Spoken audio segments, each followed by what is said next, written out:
चलिए तो यहाँ पर जो है वो 12 नंबर क्वेश्चन देखिए क्या कहा गया। इस तरह के सवाल बड़े प्यारे होते हैं और आपके पेपर में आता है। Two container of equal capacity are full of mixture of milk and water. The first ratio of milk and water is इतना and the second it is इतना।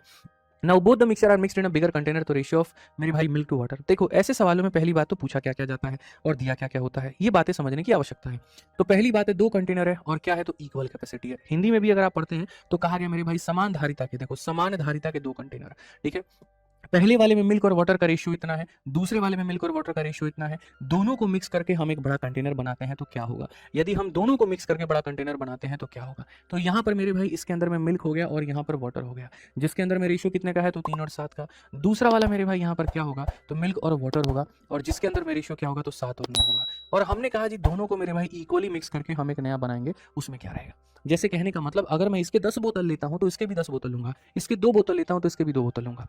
To container of equal capacity are full of milk and water, ठीक है। तो यहाँ पर ये हमारे सामने क्या हो गया, अब आपसे कहा गया कि सर ये दोनों कंटेनर थे और दोनों के दोनों कैपेसिटी के इक्वल थे और अगर इक्वल थे यहाँ पर और मिलाया गया तो क्या होगा। तो देखो यहाँ पर जो है साफ तौर पे कहा गया कि देखो किस रेशियो में मिलाया जाता है, ठीक है। इक्वल कैपेसिटी का मतलब यहाँ पर इसका एक बोतल लेते हो तो इसका एक बोतल लेते हो, तो फाइनल का रेशियो क्या बनेगा। तो ऐसे केस में मैंने आपको पढ़ा है कौन सा मेथड आपको लगाना है, तो रेशियो मेथड लगाना है। कौन सा लगाना है तो रेशियो मेथड आपको लगाना है। तो आइए चलिए मेरे भाई यहाँ पर ऐसे सवालों को हम लोग रेशियो मेथड से लगा करके देखें और बहुत तरीके से हम लोग बनाएंगे, बहुत तरीके से हम लोग समझेंगे। तो पहला वाला जार का जो रेशियो है वो 3:7 है और दूसरे वाले का 7:9 है। तो तरीका क्या है, इसका टोटल करो कितना आएगा 10, इसका टोटल करो कितना आएगा 16। क्वेश्चन में कहा गया था इक्वल कैपेसिटी होनी चाहिए, क्वेश्चन में कहा गया था कि इक्वल कैपेसिटी होनी चाहिए। तो अगर तुम्हारी कैपेसिटी बराबर होनी चाहिए, अगर तुम्हारी कैपेसिटी बराबर होनी चाहिए तो भैया बराबर करो। तो 10 और 16 को बराबर कैसे करोगे तो 80 बना के, 10 को मेरे भाई 8 से गुना करो तो 80, 16 को 5 से गुना करो तो 80। तो यहाँ पर ये 8 हो जाएगा और यहाँ पर ये मेरे भाई 8 हो जाएगा, ठीक है। यहाँ पर ये हमारे सामने 5 हो जाएगा तो यहाँ पर ये हमारे सामने 5 हो जाएगा।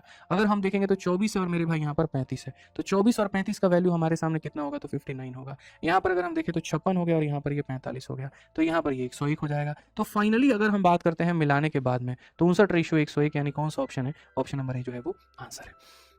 समझ में आ गया। तो जैसे तुम मिलाते हो ना तो इसमें दो तरह का क्वेश्चन बनता है। पहला इक्वल कैपेसिटी लेना, तो कैपेसिटी जैसे टोटल करने के बाद लाइन खींच दो, जिससे मल्टीप्लाई करना उससे मल्टीप्लाई, तो इक्वल कैपेसिटी हो गया। यदि ये कहे कि यहाँ पर इसका एक बोतल इसका 3 बोतल इंटू 1 इंटू 3, तो वैसे यहाँ पर आप इसको मल्टीप्लाई कर दीजिएगा। चलिए अगला क्वेश्चन का आंसर आप सभी लोग दीजिए, फटाफट यहाँ पर आंसर दीजिए, मैं मान जाऊंगा।